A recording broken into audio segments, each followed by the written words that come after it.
Hey, welcome to the Basic Butch Tarot. My name is Jennifer Rose, and I appreciate you tuning in to my channel today. I'm going to take you on a personal spiritual journey with me, and hopefully at the end of said journey, I will be able to read a deck of tarot cards. I want to put all my love and light and hella gay energies and glitter and sparkle and intelligence and love into these cards, and I want to be able to read for myself and my friends and family and my community to provide healing and light and love to everybody that comes to them. Goals, squad goals. Anyway, a little bit about me. I am a 48-year-old butch lesbian. I am happily married, and I live with my wife and my two 14-year-old cats in lovely Fayetteville, Arkansas.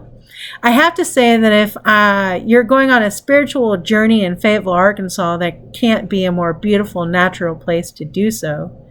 Even if you don't agree with the politics, you can stop into a park and, do some deep breaths and some meditation and remember those beautiful places in your mind for your next meditation and then go on your way, right? So anyway, yes, I have been called a crazy cat lady, but I don't think that you can call me that with two cats, can you? I only have two cats. But I love cats and I love animals and I love my wife and I love my life and I consider myself to be blessed. Never in a million years did I think that I would be here talking to you about tarot. I grew up Catholic. I just kind of took myself out of Catholicism and Christianity not too long ago and started working on some of my personal traumas and found that through working out those personal traumas that I needed a really good step forward, just something positive. And these cards just kind of spoke to me, and we will go over how I chose my cards probably in 3 or 4 videos, but it's really interesting how that works. And I've only been doing this for about a month, and I have to say, I mentioned my cards, right? Like I mentioned my cards earlier, I said, and I hope to read tarot. The basic Butch is going to read tarot at the end of this, right? Well, when I did that, and even just saying that now, my hands got hot. And let me tell you something, I'm a disabled person. I have circulatory issues and my hands are always cold. My hands or feet, always cold. But ever since I started this spiritual journey, my hands get warm now. And they especially get warm when I start talking about my cards. So that's awesome, right? So I am pumped. I am positive that I can do this. It seems like a lot at first. So I have to tell you, I was really, really overwhelmed. But once I got rid of all the excess junk in my head, stopped thinking about all this stuff. And I tell you, I'm going to rip myself away from TV and start reading a little bit more.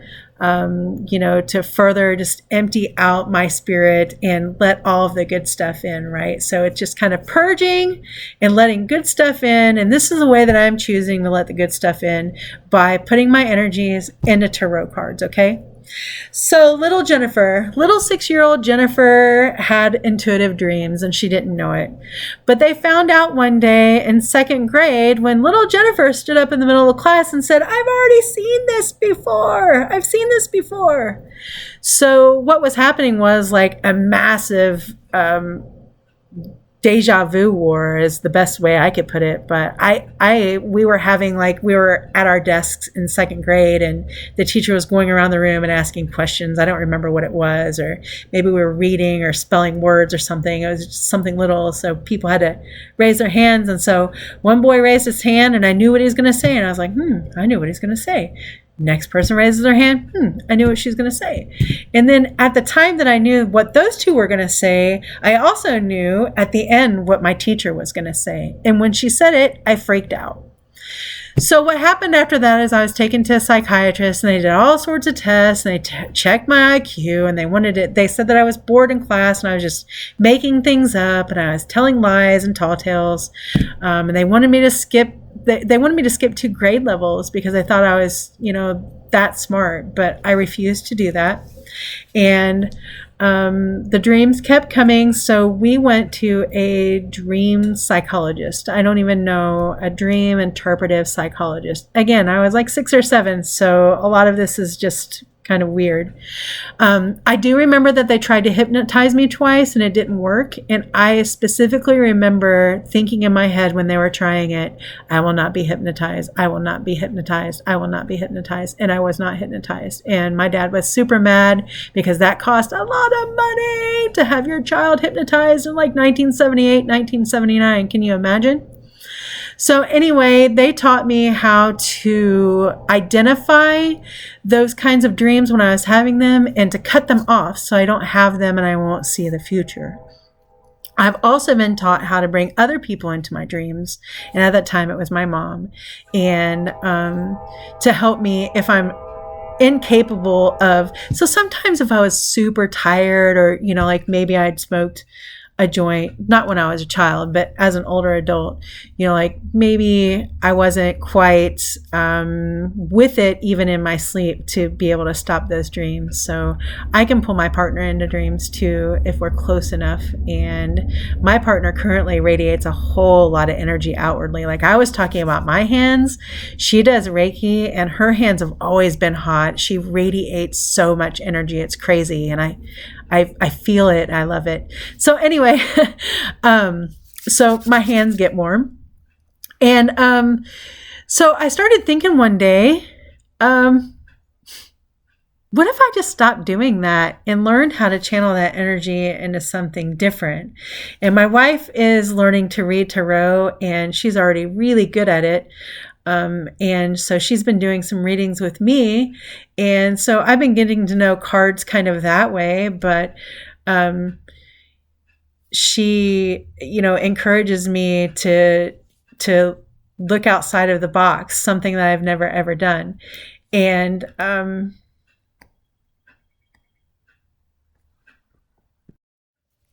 so when I started shadow dancing with my traumas and was having a really rough time and she was doing readings for me and she could just tell my energy was just this way, she, was like, why don't you think about, reading tarot, Jen? And she really encouraged me to do it. And I will tell you in all the ways that woman has encouraged me to do this. But so she agrees, like, maybe I need to channel my energy somewhere else. And it seemed like the answer at the time. And it still seems like an answer now. So here I am talking to you about this.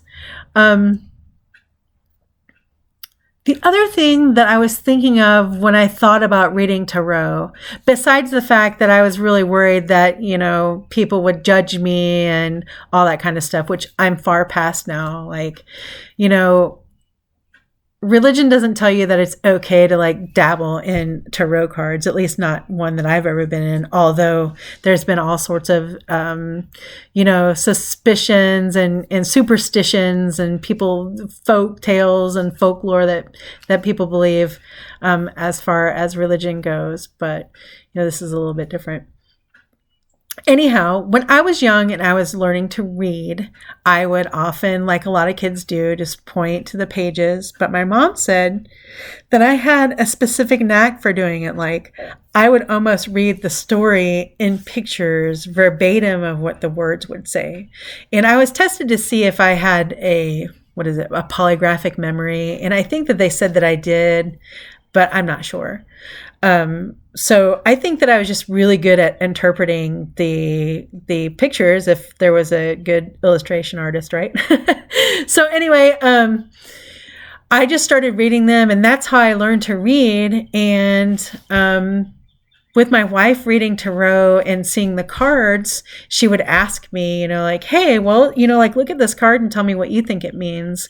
And, it turns out that I was pretty okay with it. And I know that sounds kind of silly, but that is part of the process in learning to read tarot cards. So thank you for listening to me and listening to me ramble about my first experience in a different spirituality outside of Catholicism and Christianity that I was raised in, and looking into something that I never really thought would bring me as much joy and positive energy as it already has. And I haven't even started attuning to my cards, y'all. So I hope that you will follow me on this journey.